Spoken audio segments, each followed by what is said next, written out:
Yes, good evening, Commissioner Carrique. My name is Alan Honner, and I am a lawyer for the Democracy Fund. For who? Sorry, the signal cut out. I apologize. Oh, pardon me, for the Democracy Fund. Thank you.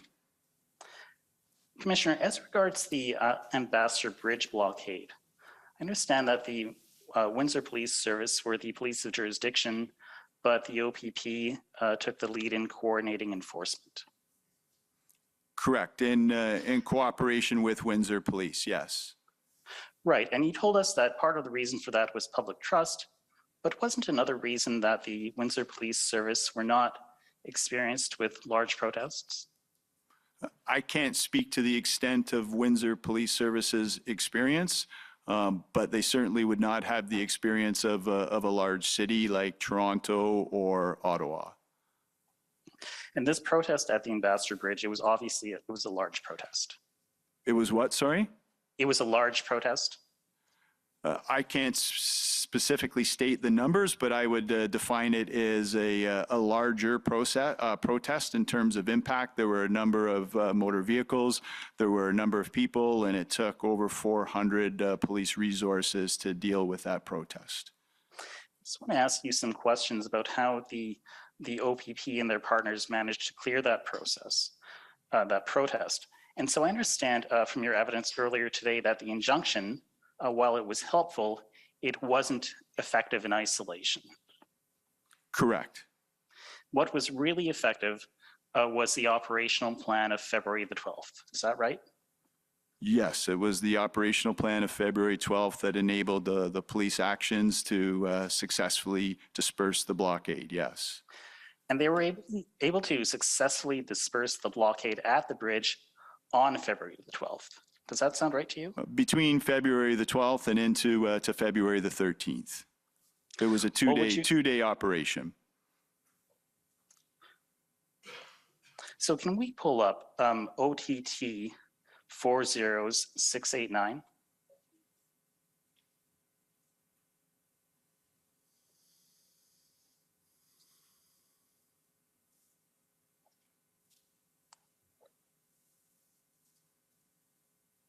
Sorry, Council, could you repeat that document ID?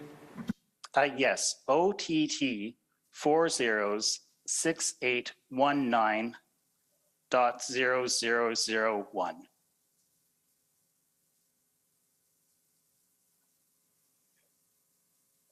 Oh, I apologize. It's OPP 401554.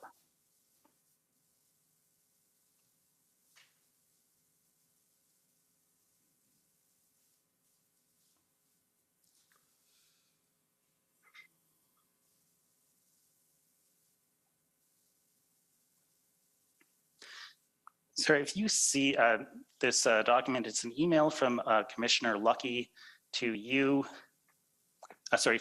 From you to Lucky, yes. And you say here on February the 12th that the OPP, the RCMP, the London Police, and POUs cleared the blockade at the Ambassador Bridge. So I'm just talking about at the Ambassador Bridge, not in the city.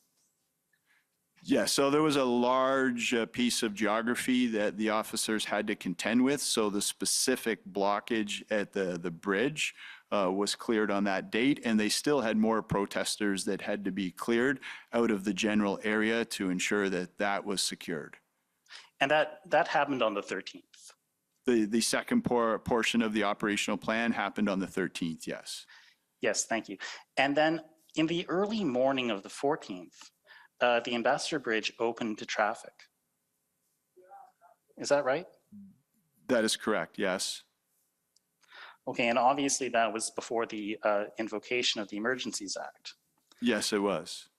The next day, on February the 15th, the bridge was fully operational. I believe so. But that's best to come from the local police service of jurisdiction or Superintendent Dana Early, but that's my understanding, yes. Thank you. We'll confirm that with Dana Early. Earlier today, my friend from the City of Windsor brought you to a document. It was a traffic plan, and it was OPP 6011. Did you have a chance to review that plan before coming here today? No, I did not. The first I have seen of the plan is when it was presented to me here today. So I'm going to suggest to you that if you did look at that plan, you would see that the powers which are listed in that plan to control traffic deal with federal legislation such as the criminal code and provincial legislation, but they don't make any reference to the Emergencies Act. And it's for the obvious point that the plan was created on February the 13th, 2022. That would be correct. There would be no ability to reference legislation that did not exist. I understand that there were police officers in Windsor for quite a while after the bridge was cleared, but they wouldn't be required to be there to control traffic. Their specific duties, I would suggest, should be provided by Superintendent Early or specifically the Windsor Police. I'm not familiar with what they had them doing day to day. I'm sorry. That's fine, thank you. Earlier today, you told us a little bit about the economic impacts of the blockade at the Ambassador Bridge. And I think you said it was $700 million per day? That was my understanding, yes, of two-way trade. That's not your specialty, that's just something that you were told. That's just something that I'm aware of, yes. Certainly not my specialty, not anything that I have verified or confirmed, but certainly my understanding. Understood. You cannot tell us then whether that financial impact was mitigated by traffic being diverted to the Detroit-Windsor Tunnel or to the Blue Water Bridge? That's not something that I could comment on, no, sorry. Earlier today, when you were telling us about the Blue Water Bridge, you said that the blockade wasn't actually at the Blue Water Bridge, but it was some 30 to 40 kilometers away. That is correct, yes. Do I understand correctly that the OPP were able to clear that blockade by February the 14th? I don't recall the exact date, but we were able to clear it in and around that date, yes, in very close proximity to clearing the Ambassador Bridge.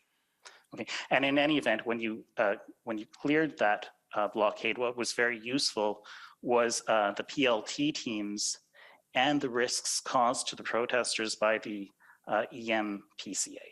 EMCPA, yes, correct. Thank you. One last question just about Cornwall, because that came up in your evidence today too.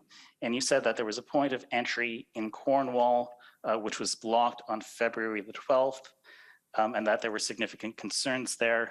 Among other things, you said it was jurisdictionally complex. You said there were concerns of violence. I was wondering, can you tell us, was there a lot of farm equipment at that protest? I believe there was farm equipment at that protest, yes. And when you talked about the Blue Water Bridge protest, I know it wasn't at the Blue Water Bridge, but I'm referring it to that in that way, the 402 protest. The provincial emergency powers were effective because that was farm equipment. Was it also effective at Cornwall? I can't say that it was effective because it was farm equipment, but it was an effective tool that we relied upon. I can't say in the case of Cornwall what effectively enabled them to de-escalate that situation. That was a momentary blockade, a momentary demonstration that did not last for any prolonged period of time. In fact, I think it cleared by the same day, by February the 12th. It did, correct. Okay. Thank you, Commissioner. Those are my questions. Thank you.